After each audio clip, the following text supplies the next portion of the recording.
get to the Super Bowl that year, and you're going up against the Patriots. What was the mentality going into that game to prepare yourself to compete and eventually beat them? The biggest thing was preparation and then eliminating distractions. So a lot of going into the Super Bowl, there's a lot of hoopla, and then, you got a lot of tickets, and you're trying to get family there. So my wife was the instrumental part of, like, taking control of all that, so I didn't have to deal with it. So I could just focus on ball.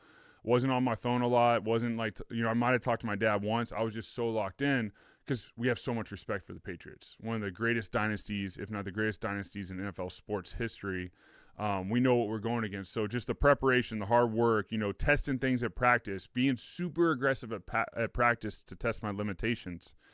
And, going into the game, I felt like we had a great preparation those 2 weeks. And, we shredded all our papers and we hit all our stuff. And in the walkthrough, we had 13 to 15 guys. So if they did have cameras in the stadium, we're set. So, like, when we do our walkthrough in the stadium, when we did our Super Bowl picture, like, we literally had 13 guys in the huddle, and we just said, do whatever you want, and we're, like, hiding simple plays. Oh, you awesome. had, like, decoy guys running We had, you know what? I think it's just, crazy. understood that you want to take precautions. Yeah. Like, even, like, when we got sheets of paper at the hotel, they're like, you done with that? I'm like, well, yeah, we got a new one. They'll give it to me, and they shred it right there. Wow. Because you So thought we the took Patriots were precaution. like going through your trash, maybe? Hey, you know what? The teams want the advantage. I mean, we see it in sports all the time. Every team's trying to find the advantage to get the upper hand. So, but going into the game, so much respect for the Patriots.